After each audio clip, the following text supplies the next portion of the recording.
ना मुझे तन चाहिए ना मुझे धन चाहिए, बस अमन से भरा ये वतन चाहिए। जब तक जिंदा रहूं इस मातृभूमि के लिए, और जब मरूं तो तिरंगा कफन में चाहिए।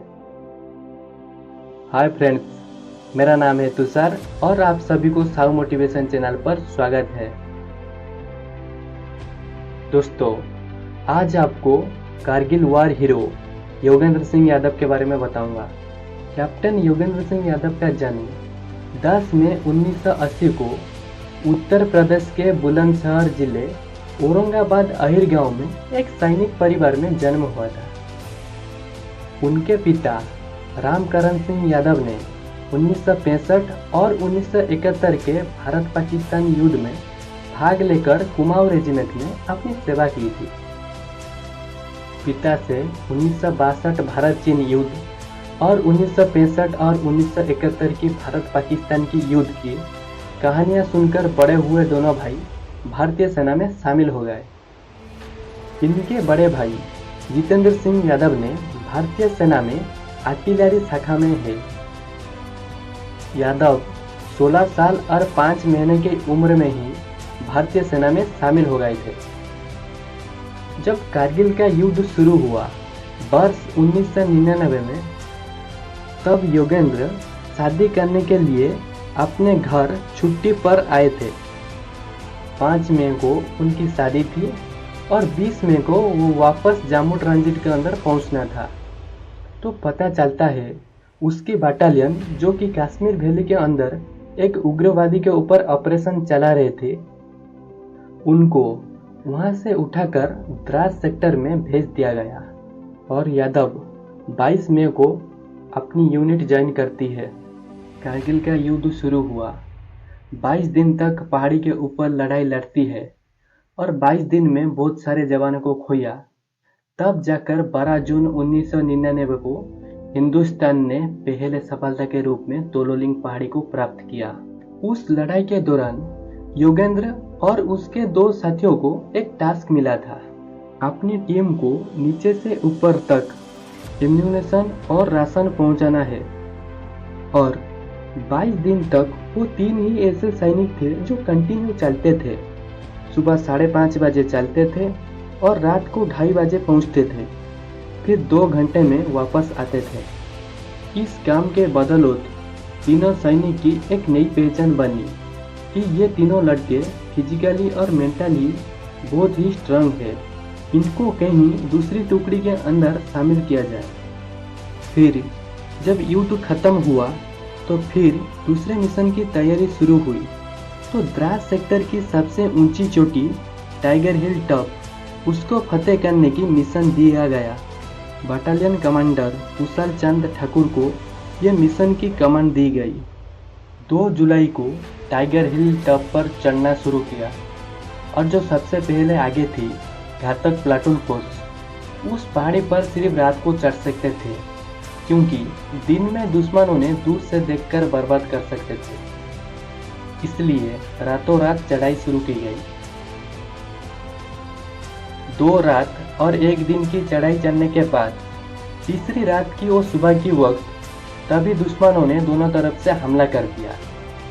उस वक्त बस केवल 7 जवान ही पहाड़ी के ऊपर पहुंच पाए थे और 7 जवानों में से एक थे योगेंद्र यादव। जब सामने देखते हैं तो सामने दुश्मनों की 2 बंकर थे। तब साथी जवानों ने दुश्मन के ऊपर अंधाधुंध फायरिंग शुरू कर दी और उसमें बैठे हुए पाकिस्तानी सैनिकों को सीधे मौत की घाट उतार दिया। टॉप वहां से 50-60 मीटर ही दूर था और टॉप पर बैठे हुए दुश्मनों ने देखा कि हिंदुस्तान की फौज यहां तक पहुंच गए है। फिर दुश्मनों ने अंधाधुंध फायरिंग और गोला बारूद से हमला कर दिया। फिर 7 जवानों ने सोचा कि अब मरना तो निश्चित है, क्यों ना ज्यादा से ज्यादा दुश्मनों को मारें। फिर सैनिकों ने कदम आगे बढ़ाकर उनके सामने फायरिंग शुरू कर दी। 5 घंटे तक 7 जवान उनसे लड़ते रहे और 5 घंटे के बाद फायरिंग रोक दी गई, क्योंकि एम्यूनेशन बहुत ही कम बचा था। इसलिए उन्होंने ये प्लानिंग बनाई कि फायरिंग हम तब खुलेंगे जब दुश्मन नज़दीक आएंगे। फिर आधे घंटे के बाद दुश्मनों को लगा कि भारतीय सैन्य की ओर से कुछ भी हरकत महसूस नहीं हुई। तो दुश्मनों ने देखने के लिए जब आगे बढ़े तो दुश्मनों को योगेंद्र यादव की लाइट मशीन गन दिख गई और उस पर दुश्मनों ने अंधाधुंध फायरिंग, गोला बारूद और जितने भी वेपन्स थे उनसे हमला कर दिया। जब तक सातों जवान संभाल पाते उतने में ही ग्रेनेड फेंक दिया, जिसमें योगेंद्र यादव जख्मी हो गए और खुद ही अपने पैर की फर्स्ट एड करने लगी। तब एक सैनिक के सर में आकर एक गोली लगती है और वो शहीद हो जाता है। दूसरे सैनिक जब उसको उठाता है तब उससे कंधे में गोली लगने से वो भी शहीद हो जाता है। फिर दुश्मनों ने तीनों तरफ से आकर बाकी बचे साथियों को घेर लिया और अंधाधुंध फायरिंग किया। तब एक ही पल में सब कुछ खत्म हो गया। दुश्मन ने जब भारतीय सैनिकों को रीचेक किया, उन्होंने गोली मारना शुरू की तो पहले वाले को, फिर बगल वाले को, फिर योगेंद्र को 3 गोलियां मारी। धुआं निकल रहा था, दर्द हो रहा था, लेकिन योगेंद्र उस दर्द को चुपचाप सहता रहा।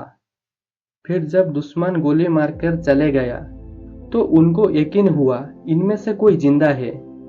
फिर दुश्मनों ने दोबारा से गोली मारने की शुरू कर दी। जब योगेंद्र की छाती की तरफ राइफल उठाया तो उसे लगा अब नहीं बचूंगा। फिर दुश्मनों ने गोली चला दी, लेकिन शर्ट की जेब में उसकी पर्स थी और पर्स में 5-5 की कुछ सिक्के रखे हुए थे।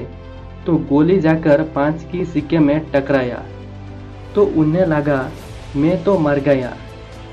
तभी एक पाकिस्तानी सैनिक की पैर उनके पैर से टकराया तो उसे महसूस हुआ कि मैं अभी जिंदा हूँ। तब योगेंद्र ग्रेनेड निकालकर दुश्मन के ऊपर फेंक दिया। फिर एक हाथ से राइफल उठाकर फायरिंग शुरू कर दी और 3-4 दुश्मनों को मार दिया। और बचे हुए दुश्मनों को लगा कि नीचे से हिंदुस्तान की फौज आ रहा है और वो सब वहां से भाग गया। योगेंद्र रेंगते रेंगते लुढ़कते लुढ़कते पहाड़ी के नीचे अपने साथियों के पास पहुंचते तो उन्होंने बताया हमारा तमाम साथी शहीद हो गया और अभी आपके ऊपर हमला होने वाला है। इतना कहकर वो बेहोश हो गया और 3 दिन के बाद जब उन्हें होश आया तो देखा वो 92 बेस हॉस्पिटल श्रीनगर में है। तब पता चला उसी रात उनकी टुकड़ी ने दुश्मन पर दोबारा से हमला किया और बिना कुछ कैजुअलिटी के टाइगर हिल टॉप पर विजय प्राप्त की। तब तत्कालीन सेना अध्यक्ष जनरल भेद प्रकाश मलिक वहां पहुंचते और योगेंद्र सिंह को देश के सबसे बड़े सैन्य पुरस्कार के लिए जानकारी दी और बधाई दी। लगभग 16 महीने तक इलाज चलने के बाद वो ठीक हुए, फिर सेना में कार्यरत हुए। 19 साल की उम्र में ही योगेंद्र अपने देश के लिए अपने घर परिवार सब कुछ छोड़कर कारगिल युद्ध लड़ा था और आजकल की 19 साल की युवा अपने प्रेम के लिए दुनिया से लड़ रहा है। मैं हर युवा को ये बताना चाहता हूँ कि लड़ना है तो देश के लिए लड़ो। पॉलिटिक्स पार्टी में क्या है, मरना है तो वतन के लिए मरो। लड़की के प्यार में क्या है। अगर वीडियो अच्छा लगे तो लाइक, शेयर, सब्सक्राइब जरूर करना।